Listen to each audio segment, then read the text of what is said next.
Imagina uma época em que a guerra era brutal, direta e pessoal. Não havia drones, satélites ou estratégias digitais. Era ferro contra ferro, força contra força.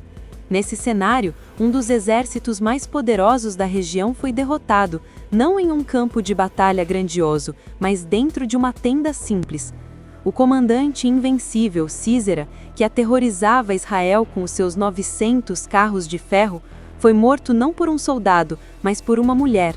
Uma mulher que não era rainha, nem profetisa, nem guerreira profissional. Apenas uma mulher comum, que com coragem extraordinária e uma astúcia mortal, mudou o curso da história de uma nação. Ela o convidou para entrar, ofereceu-lhe abrigo, deu-lhe leite para beber, cobriu-o com um cobertor e, quando ele adormeceu confiante, cravou uma estaca de tenda em sua têmpora. Esta é a história de Jael, a mulher que enganou um general e se tornou uma das heroínas mais controversas e fascinantes da Bíblia.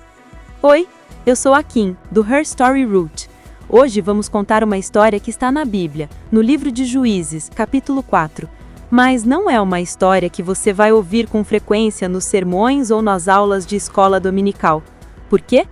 Porque é violenta, moralmente complexa e protagonizada por uma mulher que age de forma que desafia todas as expectativas de gênero de sua época, e, para muitos, até de hoje.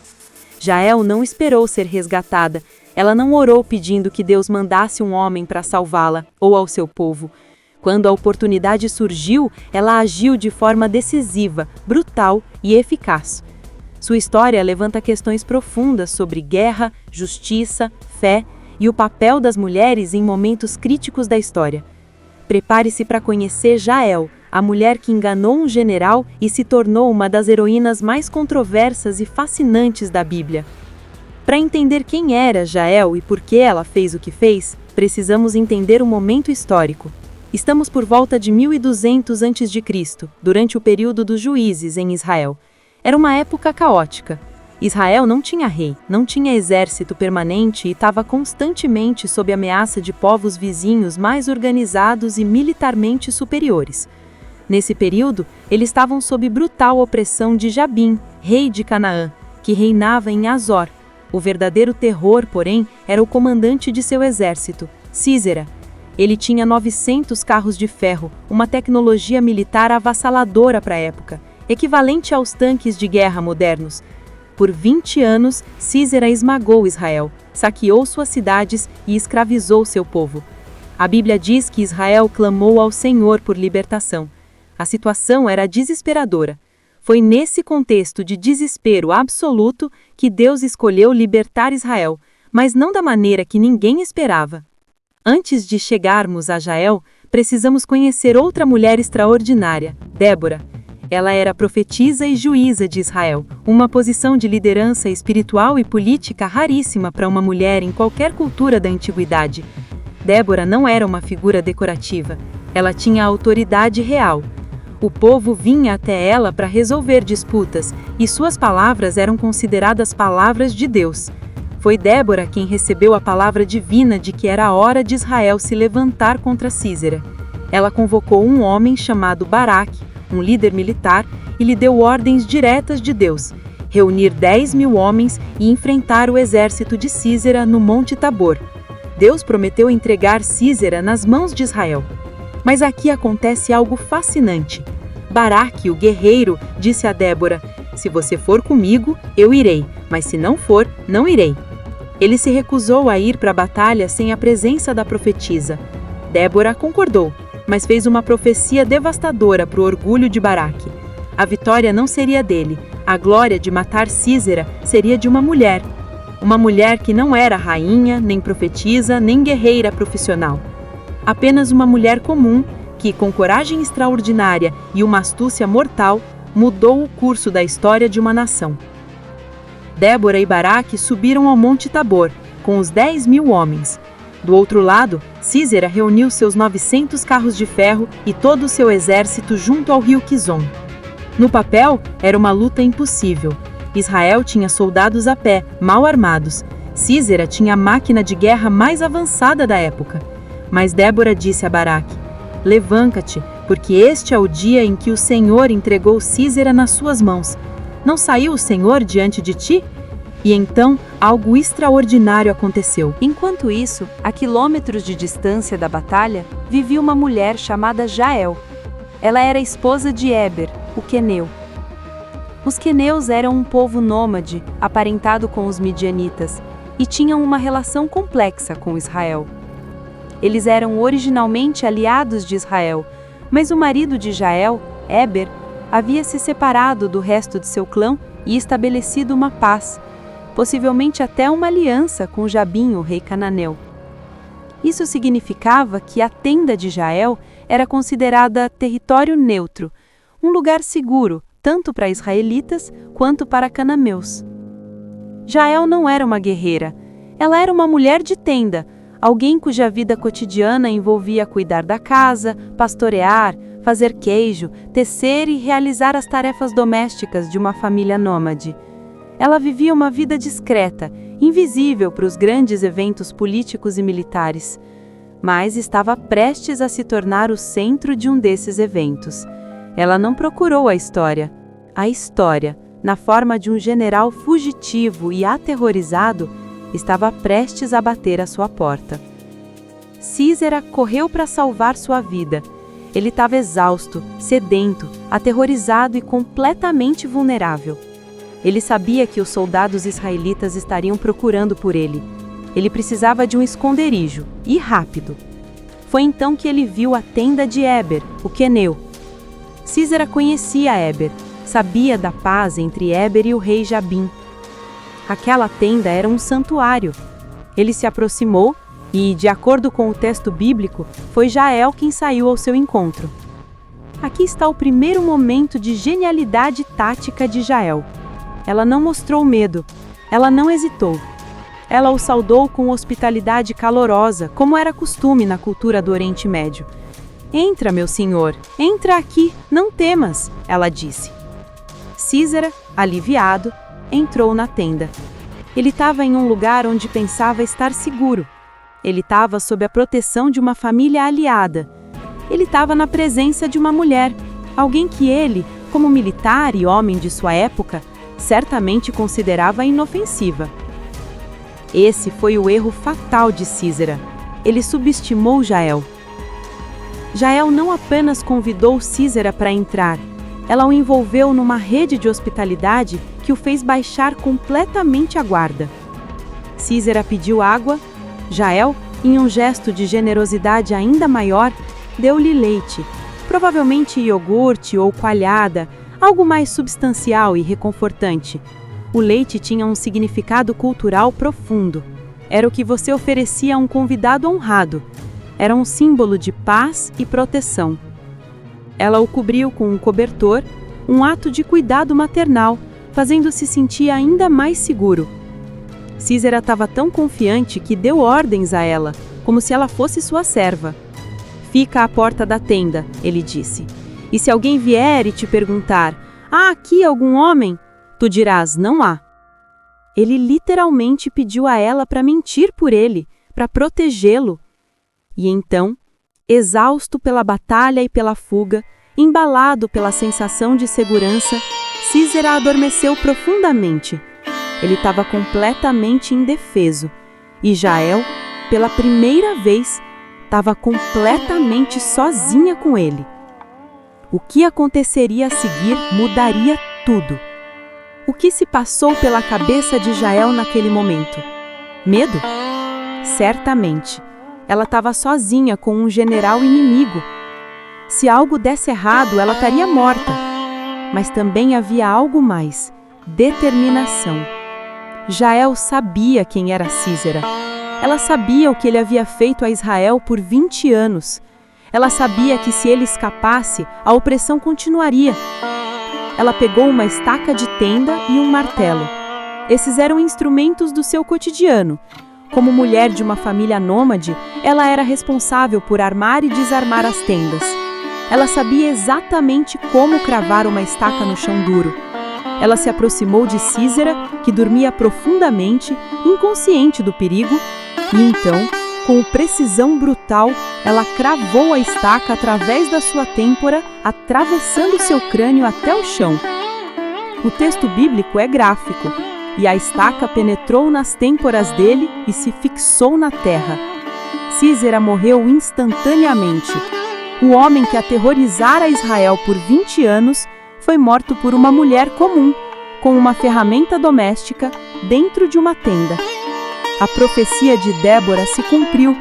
A glória não foi de Baraque, foi de Jael. Logo depois, Baraque chegou. Ele estava perseguindo Sísera, procurando pelo comandante inimigo para capturá-lo ou matá-lo e reivindicar a vitória. Jael saiu da tenda ao encontro dele, com a mesma calma com que havia recebido Sísera.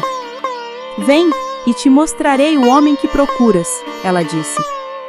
Baraque entrou na tenda e viu. Após a vitória, Débora e Baraque entoaram um cântico, registrado no capítulo 5 de Juízes.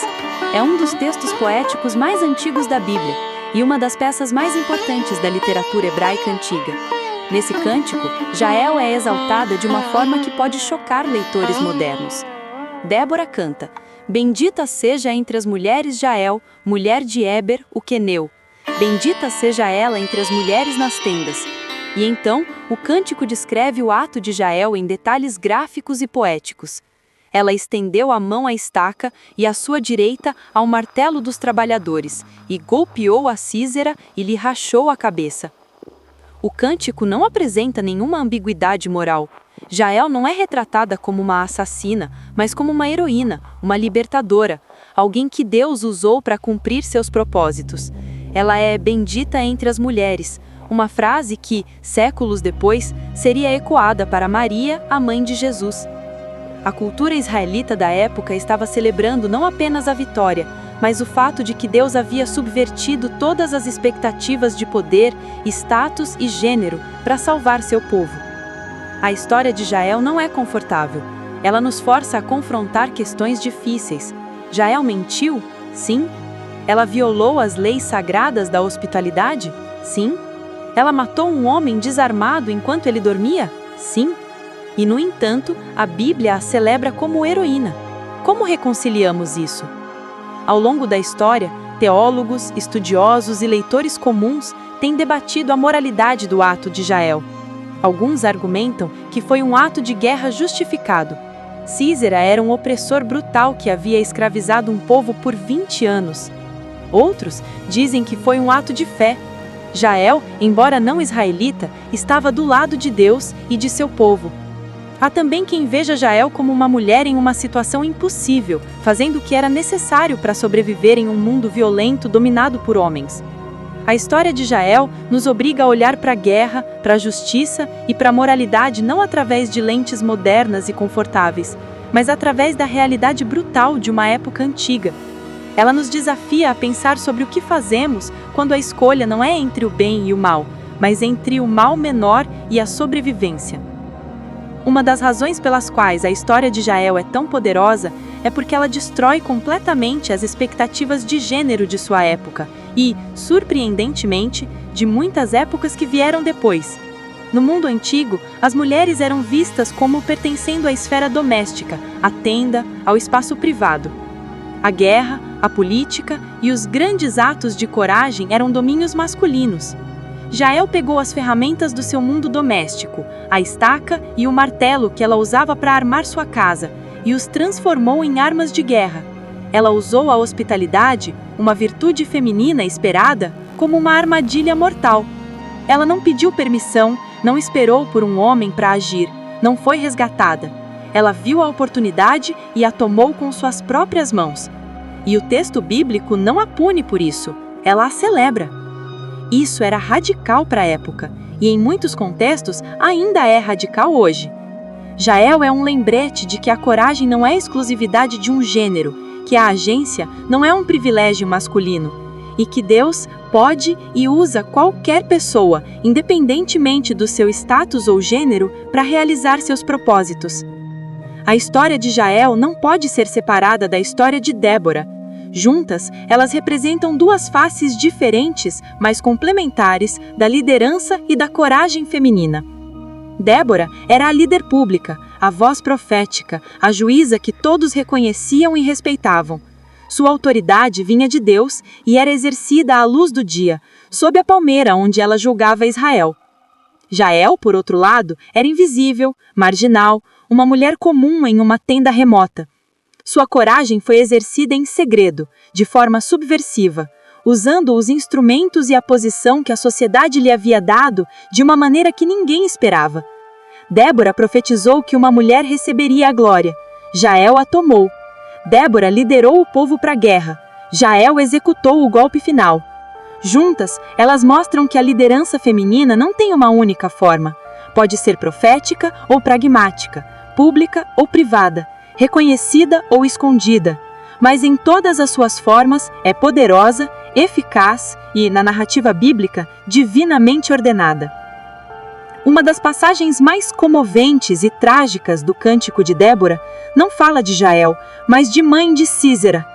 O cântico descreve a mãe do general olhando pela janela, esperando ansiosamente o retorno de seu filho. Ao longo dos séculos, a história de Jael capturou a imaginação de artistas, poetas e teólogos. Ela aparece em pinturas renascentistas e barrocas, frequentemente retratada no momento do ato, com a estaca em uma mão e o martelo na outra. Artistas como Artemisia Gentileschi, uma das poucas mulheres pintoras reconhecidas de sua época, retratou Jael com força e determinação viscerais, identificando-se com a heroína que tomou o poder em suas próprias mãos. Na literatura judaica, Jael é lembrada como uma das mulheres justas e corajosas. Em algumas tradições, ela é vista como uma convertida ao Deus de Israel, alguém que escolheu o lado correto em um momento crucial. Na teologia cristã, alguns veem Jael como uma prefiguração tipológica de figuras que derrotam o mal através de meios inesperados. Sua história é citada em debates sobre guerra justa, sobre o papel das mulheres na salvação e sobre como Deus trabalha através de pessoas imperfeitas. Jael se recusa a ser esquecida. Sua história continua a provocar, desafiar e inspirar, geração após geração. O que a história de Jael nos ensina sobre coragem? Primeiro, que a coragem não escolhe o momento perfeito. Jael não foi treinada para o que fez. Ela não planejou ser uma heroína. A situação veio até ela e ela respondeu. Segundo, que a coragem muitas vezes vem das pessoas menos esperadas. Jael não era israelita, não era rica, não era poderosa. Ela era uma mulher comum em uma tenda remota. E, entanto, ela mudou o destino de uma nação. Terceiro, que a coragem às vezes significa usar o que você tem. Jael não tinha espada, lança ou treinamento militar. Ela tinha uma estaca e um martelo. E foram suficientes. Quarto, que a coragem pode ser desconfortável e moralmente complexa. Jael fez algo que nos faz vacilar, mas em seu contexto, em sua realidade, foi um ato de justiça e libertação. A história de Jael nos desafia a reconhecer a coragem onde quer que ela apareça, mesmo quando vem de lugares inesperados e se manifesta de maneiras que não são heróicas no sentido tradicional. Há uma justiça poética profunda no método que Jael usou para matar Sísera. Ele havia oprimido Israel com seus 900 carros de ferro, símbolos de poder militar e domínio tecnológico. Ele representava a força bruta, a máquina de guerra, a superioridade militar. E foi derrotado, não por outro exército, não por uma arma superior, mas por uma estaca de madeira e um martelo, as ferramentas mais simples e domésticas imagináveis. Ele foi derrotado em uma tenda, o lugar mais privado e feminino, não num campo de batalha glorioso. Ele foi derrotado enquanto dormia, completamente vulnerável depois de confiar na hospitalidade de uma mulher. Cada aspecto de sua morte subverte o que ele representava. O opressor foi oprimido, o poderoso foi derrubado pelo fraco, o homem de ferro foi derrotado pela madeira. É uma narrativa de reversão completa, onde Deus vira as estruturas de poder de cabeça para baixo. É o tema bíblico clássico, Deus escolhendo o fraco para envergonhar o forte, o tolo para confundir o sábio, a mulher para derrotar o guerreiro. A história de Jael nos confronta com uma das questões mais difíceis da fé. Como lidamos com a violência nas narrativas sagradas? O Antigo Testamento está cheio de histórias de guerra, morte e julgamento divino. Jael não é a única figura a cometer um ato violento que é celebrado pela narrativa, mas sua história é particularmente desafiadora porque envolve engano e hospitalidade violada. Algumas interpretações modernas tentam suavizar a história, dizendo que ela agiu em autodefesa ou por medo, mas o texto não sugere isso. Ela a apresenta como uma agente ativa de justiça divina. Outros argumentam que devemos ler essas histórias em seu contexto histórico e cultural, reconhecendo que eram tempos de guerra brutal, onde a sobrevivência estava em jogo. O que é inegável é que a Bíblia apresenta Jael não como uma criminosa, mas como uma heroína de fé. Isso nos desafia a pensar profundamente sobre o que significa agir em fé, sobre justiça em tempos de guerra e sobre como Deus trabalha através de pessoas imperfeitas. A fé bíblica não é sempre confortável ou segura. Às vezes ela é radical, perturbadora e profundamente desafiadora. Jael não pediu para ser lembrada. Ela era uma mulher comum que viveu há mais de 3.000 anos atrás, numa tenda no meio do nada. Mas quando o momento crítico chegou, quando a história bateu à sua porta na forma de um general fugitivo, ela não hesitou. Ela agiu com coragem, decisão e uma determinação que mudou o curso de a história de um povo inteiro. Sua história nos lembra que os heróis não vêm apenas dos palácios, dos campos de batalha ou dos grandes centros de poder. Às vezes, eles vêm das margens, dos lugares esquecidos, das pessoas que a sociedade considera invisíveis. Jael é controversa, complexa e impossível de ignorar. Ela é uma das mulheres mais fascinantes da Bíblia, uma figura que nos desafia a repensar o que significa ser corajoso, o que significa agir em fé e como Deus trabalha através de